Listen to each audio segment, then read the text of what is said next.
Well, today we're here to talk about green labels, what they are, what they mean, and how to use them. And you and I run into green labels a lot. Oh, absolutely we do. So green labels, the best way I like to describe them is labels that show third-party certification for a product or for an entire assembly or like an entire building even. Living green or sustainably is about more than saving on your electric bill and doing your part to protect natural resources. It is about a safer and healthier life for you and your family without sacrificing style, quality, or budget. This is a movement to provide all of us with clean air to breathe and water to drink, safe, healthy food to eat, and places to live, and energy to run the places where we live, learn, work, and play. Join your hosts, Marla Esser-Close, the Green Home Coach, and Tony Pratte of the Sound Room to learn how everyday green homes work for you, your family, and your community. Welcome back to The Green Gab, the podcast where we talk about green and greener homes, living, and companies. You are joining me, Marla Close, here in Shock City Studios in St. Louis, Missouri, my former home, and today with Tony Pratte from the Sound Room. And Tony, wow, we just realized today that we've done like about 100 of these. Well, you've done 100. I've done a lot of them. A few less, but I've done a lot. 3 years worth of podcasting. Yeah, I think I'm number 2 on the list of who's appeared on what episode. Exciting stuff. I can't believe it. It's just kind of flown by. Exactly. Well, today we're here to talk about green labels, what they are, what they mean, and how to use them. And you and I run into green labels a lot. Oh, absolutely we do. Absolutely. So green labels. So the best way I like to describe them is labels that show third-party certification. That sounds kind of techy, for a product or for an entire assembly or like an entire building even, right? Well, and I think you're absolutely right. The big thing about a green label is that third party. There's some other entity that is saying, yes, this really is certified. This really is what it says it is. And why do we care about that? Because if there wasn't that third party out there, just anybody could do whatever they wanted to and say whatever they want to. They even created a term, greenwashing. I've heard a new one lately. I actually heard it around recycling, but I think it works with green too, and that's greenwashing. Ooh. Yeah, so they use it in recycling, so wish cycling. But I thought, wow, that works really well in green. So what do we mean by that? So thinking it's green or hoping that it might be. Greenwashing, very simple. This term really came about 10 years ago when everybody started coming out with green. It was new and everything had to be green. Well, the whole idea with greenwashing is it's almost like a misdirection. Well, it's just marketing hype. Exactly. It's saying that, yes, what I do is good for the environment when in reality, one, maybe it is, maybe it isn't, we don't know, or two, it flat out just isn't. But you're just hoping that customers believe everything you say and just buy it. So the beautiful thing about third-party certifications, or what we like to call green labels, is that they back up those claims. So somebody else has said, hey, these folks have really done what they said they do. And the terms that they're using are part of that process. So they have actually earned the right to use those terms. So for instance, if something is energy efficient, you don't just have to take their word for it. You actually have a label that backs it up, that has had testing and that whole process to say, yeah, they really are energy efficient, and they're energy efficient by being at least 20% more energy efficient than the standard item that's out there. Well, and you make a great point. Using energy efficiency for an example, well, it's not just some company that's out there certifying it. It's the government. In the case of energy efficiency, it is, because Energy Star probably being the green label that most people have heard Everybody of. knows Energy Star. Energy Star is huge. And we'll get into some more detail on Energy Star further into the podcast. But I think the other thing is this whole concept of greenwashing we've actually gotten the FCC, Federal Communications Commission, they've actually put out rules and about what you can say and what you can't say without being in trouble. Well, and they need to. Right. Because if they're not regulating what you can say as far as making claims that could be false, well, that's a big deal. I know the Marketing Association, the American Marketing Association, they have specific rules that forbid you as a marketer to even attempt to do that. If you're going to make of that. Yeah, if you're going to make a claim, one of the classes I'm taking right now, it's all about ethics and legal issues. Yeah. Right? Yeah. And I've taken many marketing classes in the past where there are a standard code of ethics for marketers. So anybody that throws out greenwashing either is not abiding by those ethical standards or they just don't care. Well, the other issue is that a lot of people don't understand. A lot of people in the industry, I've seen a lot of folks in the home building industry, they don't understand what the terms mean. Correct. They don't understand the value of those terms. And therefore, they don't know how to talk about them. So instead, they will throw them around loosely without understanding the ramifications and the consequences that come behind that. So, for instance, we may have a home that has energy-efficient windows in it, and they're Energy Star certified, and then that company or a buyer may assume, oh, it's an energy-efficient home. So that while there may be an energy-efficient feature in it, which is awesome, all for that, that doesn't necessarily give it the right to take that leap to an all-energy-efficient home. That's a great point, too. Yeah. One part does not make the whole. Correct. It does not. So the other thing is there's terms that aren't regulated or aren't actually controlled by like the FCC, or not controlled, that's not the right word. But there's some words that just have no meaning. And we see it a lot in food and personal care products, and particularly like the word natural. Right. Yeah. That can mean a whole lot of things right there. Yeah. And, you know, a lot of our products may be synthesized, but they're synthesized from a product, from a material that probably started in nature or was copied from nature. So you get in some really fine nuances here. Really, how much of a natural product has to exist inside a product to call it natural? Now, there are very specific rules for what can use organic. And that's very different because correct. Natural just connotates existing in nature, right? But organic gives that connotation of it is grown, it is harvested, whatever, it's developed in a certain specific way. So the goals of green labels is to be like the term organic is in the food industries and give people something tangible, something that they can actually know will give them certain parameters around that characteristic for that product, for that material, or even an entire home. Because the green label can really apply even to a whole home, remodeled or new. So that's kind of the whole concept of these green labels is how do we use these to better understand what we're buying and getting, and to make sure that we're not getting accidentally taken to the cleaners. Was it a green cleaners? Well, I don't know. I have to think about that one. There are some green cleaners out there, but I diverge. Although, bringing dry cleaning into your home. Oh, yeah. Got a lot of off-gassing. So all this stuff matters. Well, and all of it matters. We joke about it right now, but there are a lot of these more boutique dry cleaners that have sustainable dry cleaning. Yep. They have fuel efficient or a lot of times either compressed natural gas or electric vehicles. Yeah.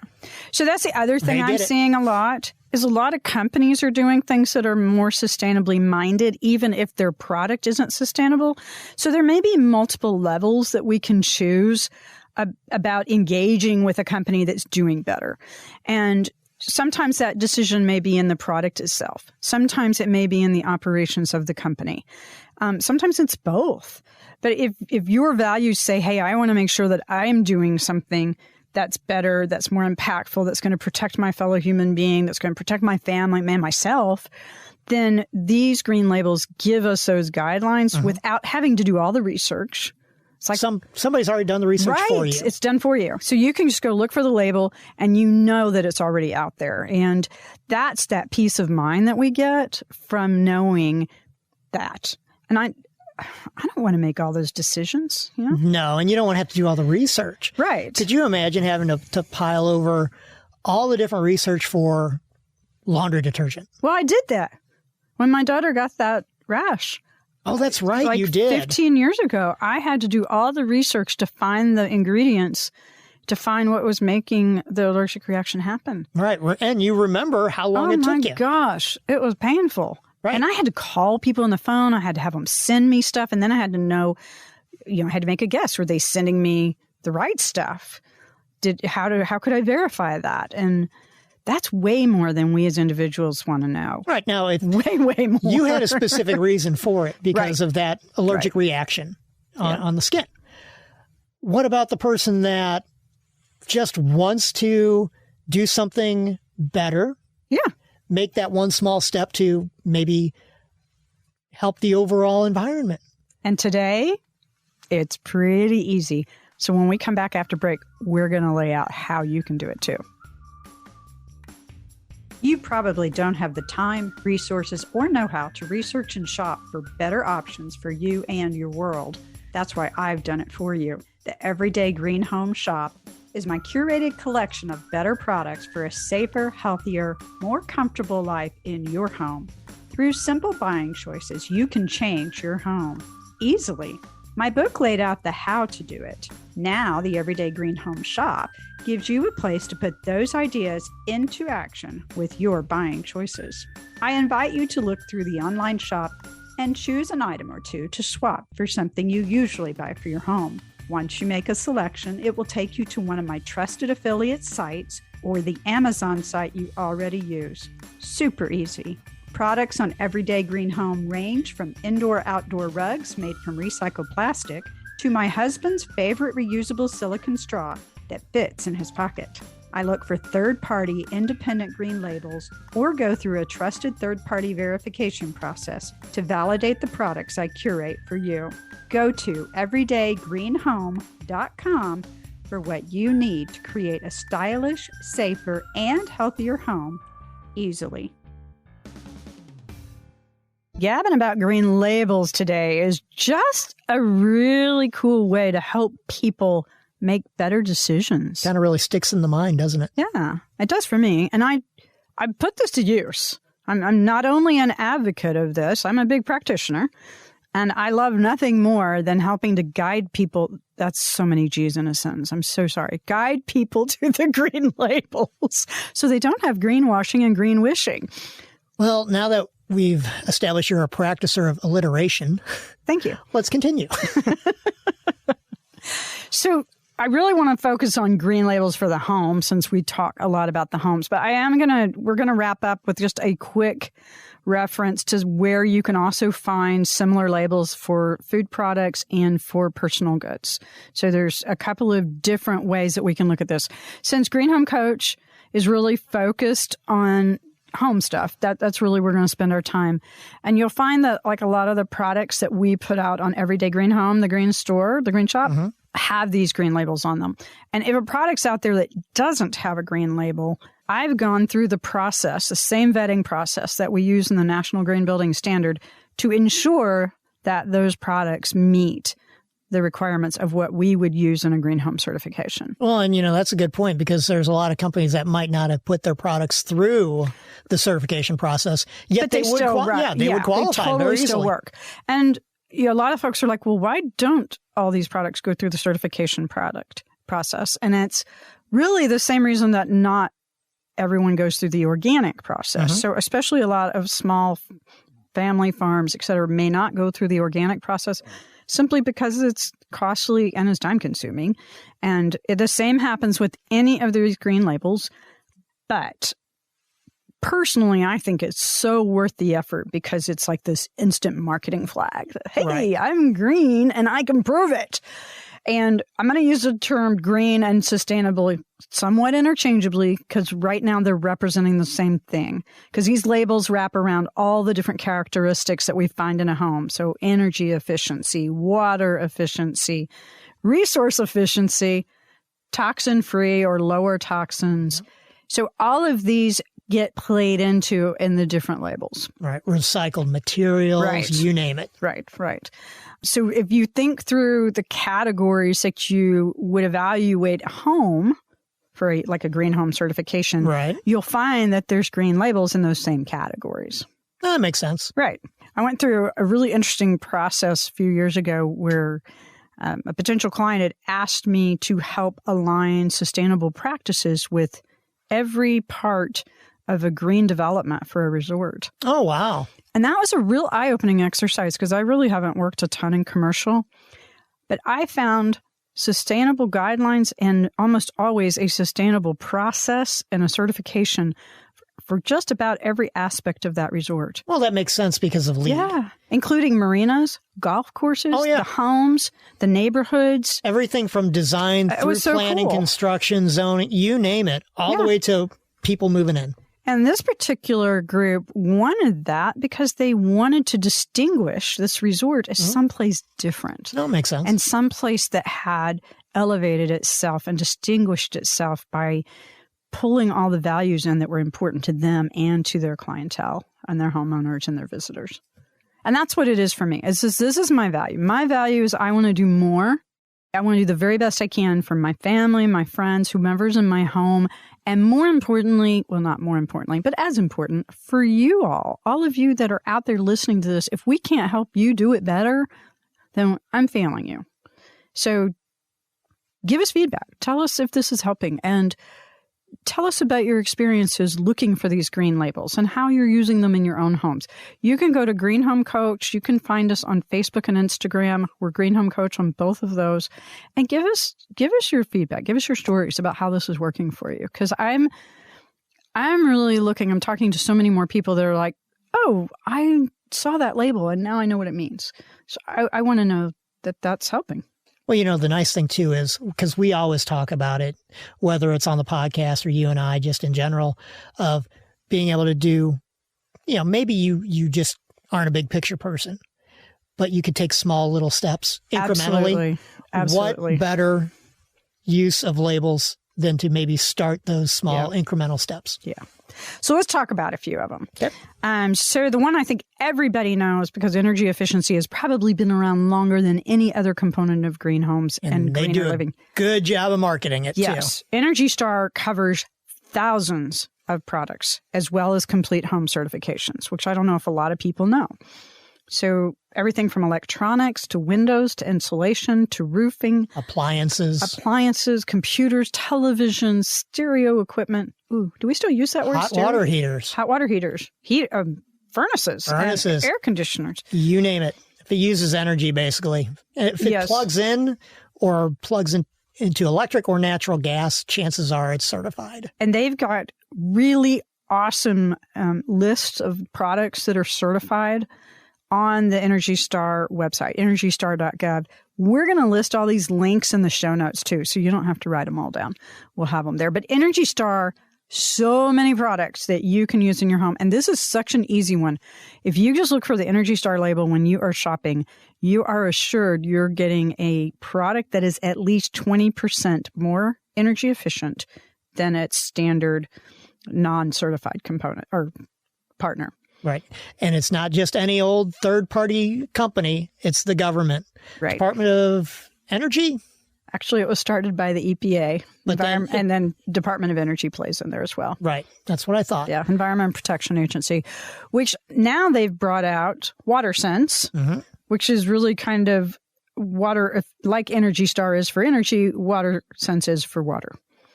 Water's kind of a tougher one, though, because, number one, water is so easy to do better in our homes and in our buildings. It's the easiest one. It is the easiest one. And every time we're doing a green home certification, my simple my simple request to the people I'm working with is just choose all WaterSense plumbing fixtures and toilets in your home or building, and you're done. And that is enough. And there's a lot more we can do, like with irrigation and plumbing design and things of that nature. But the easy answer, choose WaterSense. That is the ultimate in the small little incremental steps. Correct. Now, what manufacturers make WaterSense labeled products? Oh, gosh. Kohler, Delta, all of them. All the big ones. Right. And a lot of them are moving towards more and more of their products just being WaterSense and or low flow. It just makes more sense. Well, not only that, but part of it is California with their own standards. A lot of these manufacturers are finding out, you know what, it's just easier to build one product line versus two. Yeah. It does make sense. Who wants to tool up that many lines? So Energy Star and WaterSense, if you just do those two labels on the majority of your purchases for your home, whether you're upgrading, replacing. New home, existing home, remodel. It doesn't matter. Doesn't matter. You can be a DIYer, and you can have somebody doing it for you. These apply across the board. Everybody likes to change the shower heads eventually. Yeah, Everybody exactly. likes to upgrade the faucets. Hey, need a new washer dryer. Need a new dishwasher. Yep. Cool thing, too, for energy or water appliances, like washing machines and dishwashers. If they're Energy Star, they're automatically water saving. Not necessarily WaterSense certified, but they are water saving. Nice. So you get a twofer. Well, I know when I got my new hot water heater, that was both Energy Star and WaterSense. Yeah. So there's some cool ones that these. So many people think that these are going to be a lot more expensive, and they usually are not. But you also get an extra quality bump because you know somebody's taking the time to go through the process of certifying them. And anytime I can get more quality, I'm all in. My time's worth money. How's yours? Absolutely. Quality and durability. So I am all in with that. So I see a big correlation between the manufacturers and the companies that take the time to certify, oftentimes also have these other characteristics, such as the durability and the quality kind of baked in. Well, that's my personal opinion. Sense. Yeah, that that's kind just of my makes personal sense. opinion. So one other big one I want to talk about before we take a quick break is Green Guard. Air quality. This is one a lot of folks have not heard of. And I will tell you that my very favorite floor cleaner that I have used for years, which is Bona, and I picked up the bottle a few years ago and turned it over, and lo and behold, the Green Guard symbol was there. I was like, oh my gosh, sweet. So you probably had no idea, did you? I didn't. So once I paid attention, so why does Green Guard matter? This says that the product has less toxins in it, and it meets the California rules for air quality, off-gassing. Correct. So this is the less toxins piece, and the Green Guard certification applies, again, to a lot of products. Oh, yeah, and it's just not cleaning products. It gets into flooring. It gets into cabinetry. It gets into laminate countertops. Anything that's made of pressed board, paints, adhesives. Think of all the things that are liquidy and become solid that are used in your home. Well, when they become solid, they're off-gassing. That's right. So this, applying Green Guard philosophies to those products means that you don't have all those toxins inside your home, and you can breathe easier. And I don't know about you, but I like to breathe. I think we all like to breathe. So we were talking about Green Guard and indoor air quality, and that one is huge. I think a lot of folks are really starting to pay more attention to the materials and products and even furnishings that we bring into our homes. There's been a lot of publicity around formaldehyde, a known carcinogen. There's been a lot of publicity around the off-gassing that these products do. And so I think we're paying more attention. Well, we have to now, especially in new construction. These houses are getting tighter and tighter and tighter. So they're getting so tight, we have to bring air in from the outside. So if the house is going to be that tight to where we need to recirculate fresh air into it, we better be extremely careful of what's inside that house, because we're locking you in with it. That's going to be in there with us for the entirety of the house. So let me just capture that with, I'm getting a lot of people that say, well, then why are we building houses so tight? So let's just address that elephant in the room real quick. So you want it tight because you are paying to heat and cool and condition all the air inside your home. Right. And if your house isn't tight, where's it going? It's going outside. So you're just throwing dollars outside of the house. Basically, the tightness of the house is being regulated through the energy codes of the house. Well, and more, because there's a lot of voluntaries True. that are way above codes. True. But even the regular codes are getting very strict when it comes to energy. In certain parts of the country. We Yes. have a lot of parts of the country that are still operating with older building codes, so they're not there. But I have people that literally, I had a gentleman tell me once, well, I like me a good leaky house so that it's getting fresh air. And I'm like, yeah, but that fresh air is coming through the walls, the dirt, the insulation, which, by the way, insulation is a great filter, or can be. So you want controlled air so that you know that you're getting good air inside the house. And that's where the air tightness and the ventilation really come hand in hand. And a client like that, I would recommend, you know what, buy a 70-year-old house. Yeah, no joke. This is not for you.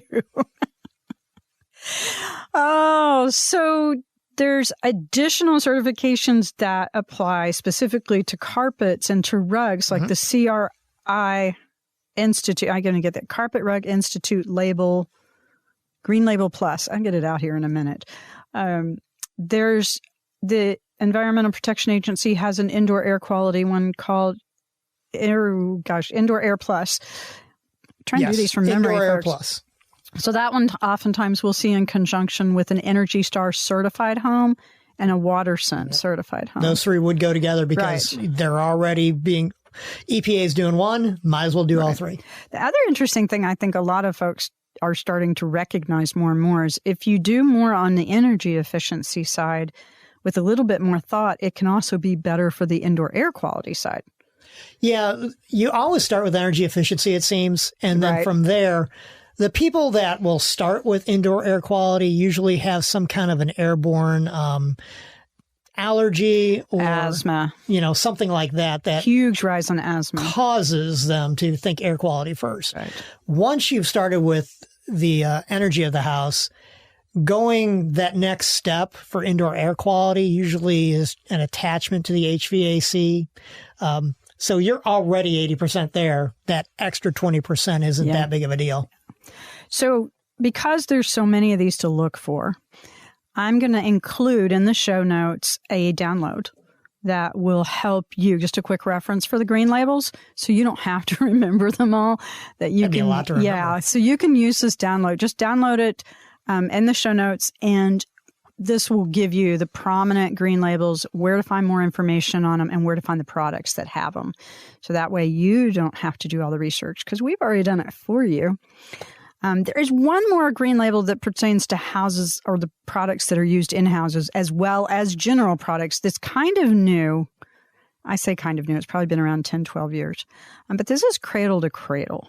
And this one's really different from a lot of the others because you may have heard the term circular economy, circular thinking, so that the input or the outputs from one part of the process become the inputs for the next part of the process. And if you look at nature, this is how nature works, right? That's exactly how nature works. Right. So every output that we have is an input for another part, or maybe on the food chain, it becomes food for another animal or creature out there.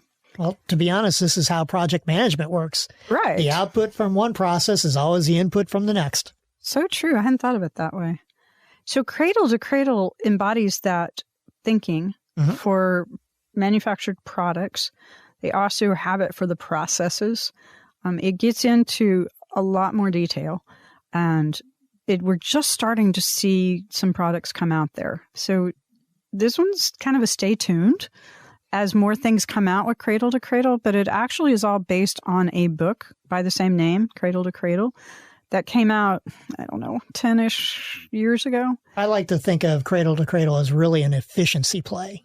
There you go. It's an efficient way of using resources. That's a good way to put it. So this is another one. There are many other green labels out there. You'll see them for wood. You'll see them if they have recycled content.